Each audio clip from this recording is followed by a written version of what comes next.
नमस्कार दोस्तों, कैसे हो आप लोग। आशा करती हूँ आप लोग स्वस्थ और मस्त होंगे। दीपिका ऑफिशियल में आप सभी का स्वागत है। आज मैं आप सबके बीच में बहुत ही प्यारा सा होली स्पेशल गीत लेकर आई हूँ।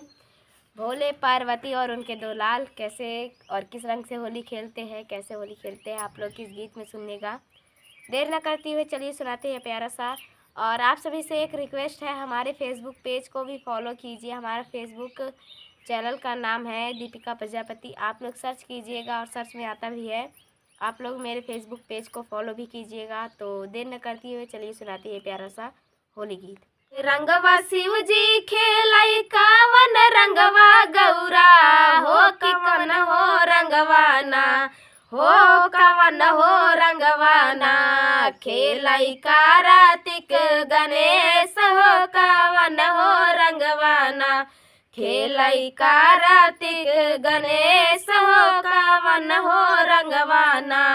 कावन रंगवा शिव जी खेलाई कावन रंगवा गौरा हो कवन हो रंगवाना हो कवन हो रंगवाना खेलाई कार्तिक गणेश हो कवन हो रंगवाना खेलाई कार्तिक गणेश हो कवन हो रंगवाना के कर लाल रंगवा शिव जी खेलाई पियर रंगवा गौरा हो कि हरियर रंगवाना हो कि हरियर रंगवाना खेलाई कार्तिक गणेश हो कि हरियर रंगवाना खेलाई कार्तिक गणेश हो कि हरियर रंगवाना के कर भी गेला सिरा कई पगड़िया हो कि के कर भी गेला हो कि के कर भी गेला वो तो धानी रंग चुनरिया हो कि के कर भी गेला वो तो धानी रंग चुनरिया हो कि के कर भी गेला शिव जी के भी गेला सिर कई पगड़िया हो कि गौरा जी कहना हो कि गौरा जी कहना भी गई धानी रंग चुनरिया हो कि गौरा रानी ना भी गई धानी रंग चुनरिया हो कि गौरा जी कहना। करते हुए चलिए सुनाते हैं प्यारा सा होली गीत। राधा चलली हो राधा चलली गोकुलवा की ओर होलिया खेलै नंद लाला। राधा चलली गोकुलवा की ओर होलिया खेलै नंद लाला। नंद लाला हो राम नंद लाला नंद लाला हो राम नंद लाला। हो राधा चलली जमुनावा की ओर होलिया खेलै नंद लाला। हो राधा चलली जमुनावा की ओर होलिया खेलै नंद लाला। के कर हाथे कनक पिचकारी के कर हाथे कनक पिचकारी कृष्ण के हाथे कनक पिचकारी कृष्ण के हाथे कनक पिचकारी। अब राधा ली हो अब राधा ली अबीर गुलाल होलिया खेलै नंद लाला। हो अब राधा ली अबीर गुलाल होलिया खेलै नंद लाला। राधा चलली गोकुलवा की ओर होलिया खेलै नंद लाला। राधा चलली गोकुलवा की ओर होलिया खेलै नंद लाला। के कर भी गेला माथे का पगड़िया हो के कर भी गेला माथे का पगड़िया हो कृष्णा के भी गेला माथे का पगड़िया हो कृष्णा के भी गेला माथे का पगड़िया हो। अब राधा जी के हो अब राधा जी के लहंगा पटोरा होलिया खेलै नंद लाला हो अब राधा जी के लहंगा पटोरा होलिया खेलै नंद लाला हो राधा चलली गोकुलवा की ओरा होलिया खेलै नंद लाला हो राधा चलली गोकुलवा की ओरा होलिया खेलै नंद लाला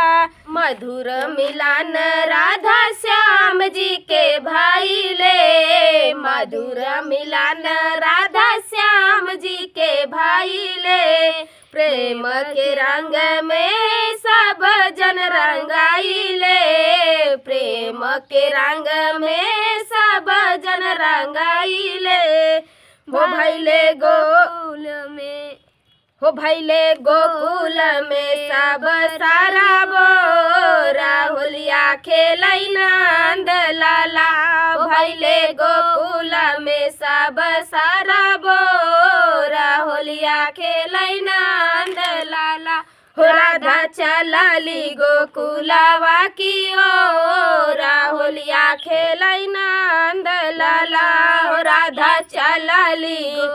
राधा चलली गोकुलवा की ओरा होलिया खेलै नंद लाला हो राधा चलली जमुनावा की ओरा होलिया खेलै नंद लाला रघुराई अइले हो रघुराई अइले बांध के पगड़ी होली खेलैया वध नगरी रघुराई अइले हो रघुराई अइले बांध के पगड़ी होली खेलैया वध नगरी रघुराई अइले बांध के पगड़ी होली खेलैया वध नगरी संगवा में लक्ष्मण अइले सिया महारानी नल नीले अंगद बाटे रंग स्वाभिमानी संगवा में लक्ष्मण अइले सिया महारानी नल नीले अंगद बाटे रंग स्वाभिमानी देखा सोर भइल बाट ओ देखा सोर भइल बाटे सारी नगरी होली खेलैया वध नगरी देखा सोर भइल बाटे सारी नगरी होली खेलैया वध नगरी रघुराई अइले हो रघुराई अइले बांध के पगड़ी होली खेलैया वध नगरी रघुराई अइले हो रघुराई अइले बांध के पगड़ी होली खेलैया वध नगरी रंगवा गुलाल से खुशियाँ मनाए रंगवा गुलाल से खुशियाँ मनाए भगतन अपना प्रभु से दर्शन कराए भगतन अपना प्रभु से दर्शन कराए सिया राम भरई हो सिया राम भरई भगतन कै गगरी होली खेलैया वध नगरी सिया राम भरई भगतन के गगरी होली खेलैया वध नगरी रघुराई अइले हो रघुराई अइले बांध के पगड़ी होली खेलैया वध नगरी रघुराई अइले हो रघुराई अइले बांध के पगड़ी होली खेलैया वध नगरी रघुराई अइले। तो ये प्यारा